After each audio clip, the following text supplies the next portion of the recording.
That's my quick comment. चुनाव लोकतंत्र का सबसे बड़ा उत्सव माना जाता है और इस उत्सव की सबसे महत्वपूर्ण कड़ी होती है मतदान प्रक्रिया पर जनता का भरोसा। लेकिन पश्चिम बंगाल के कोलकाता से आई एक खबर ने इस भरोसे से जुड़े कई सवाल खड़े कर दिए हैं।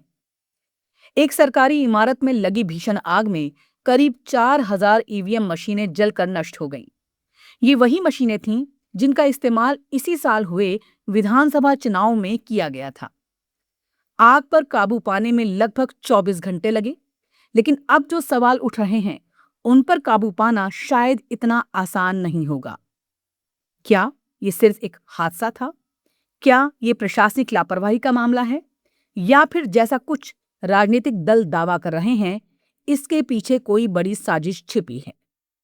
नमस्कार, मैं हूं Rakhi Jain. Let's my quick comment में आपका स्वागत है। कोलकाता के अलीपुर इलाके में स्थित एक सरकारी भवन में लगी आग ने सिर्फ सरकारी संपत्ति को नुकसान नहीं पहुंचाया, बल्कि चुनावी पारदर्शिता को लेकर नई बहस भी छेड़ दी है। इस इमारत में दक्षिण 24 परगना जिला परिषद कई सरकारी कार्यालय मौजूद थे।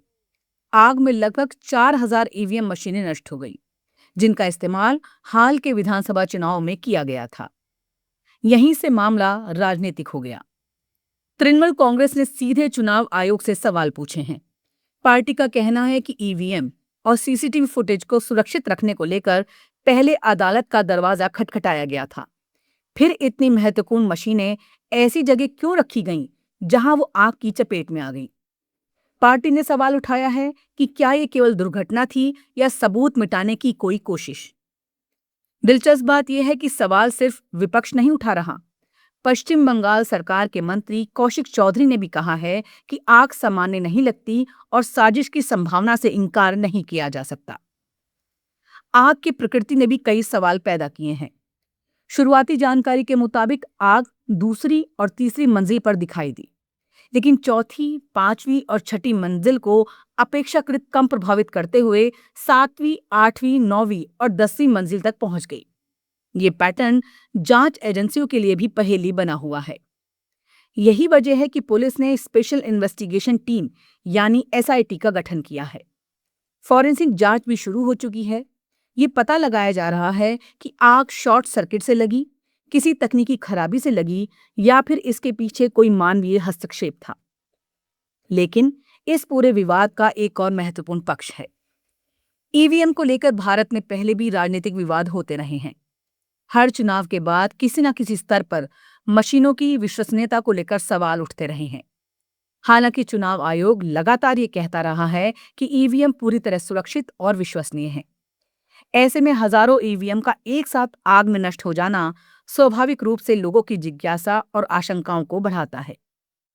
हालांकि ये भी समझना जरूरी है कि जिन ईवीएम मशीनों की बात हो रही है, वो चुनाव में इस्तेमाल होने के बाद सुरक्षित भंडारण में रखी गई थी।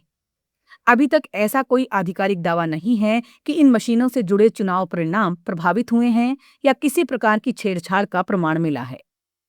यानी फिलहाल साजिश की बात भी एक आशंका है और महज दुर्घटना की बात भी एक संभावना। इसलिए जांच का निष्पक्ष और पारदर्शी होना बेहद जरूरी है। कांग्रेस और आम आदमी पार्टी ने भी सरकार और चुनाव आयोग से जवाब मांगा है। भाजपा के कुछ नेताओं ने भी साजिश की संभावना जताई है। दिलचस्प बात यह है कि अलग अलग राजनीतिक दल अलग अलग निष्कर्ष निकाल रहे हैं, लेकिन लगभग सभी एक बात पर सहमत दिखाई देते हैं कि सच सामने आना चाहिए। दरअसल ये मामला केवल 4,000 मशीनों का नहीं है, ये उस विश्वास का मामला है जिस पर चुनावी लोकतंत्र खड़ा है। अगर ये हादसा था तो ये जानना जरूरी है कि इतनी महत्वपूर्ण मशीनों की सुरक्षा व्यवस्था में चूक कहाँ हुई, और अगर ये साजिश थी तो फिर ये लोकतांत्रिक संस्थाओं के लिए कहीं अधिक गंभीर चुनौती होगी। कोलकाता की इस आग ने कई मंजिलों को जलाया है, लेकिन उससे कहीं अधिक उसने कई सवालों को हवा दी है। लोकतंत्र में चुनाव परिणाम जितने महत्वपूर्ण होते हैं, उतना ही महत्वपूर्ण होता है चुनावी प्रक्रिया पर जनता का भरोसा। इसलिए इस मामले में जल्दबाजी में निष्कर्ष निकालने से ज्यादा जरूरी है निष्पक्ष जांच और पारदर्शी जवाबदेही।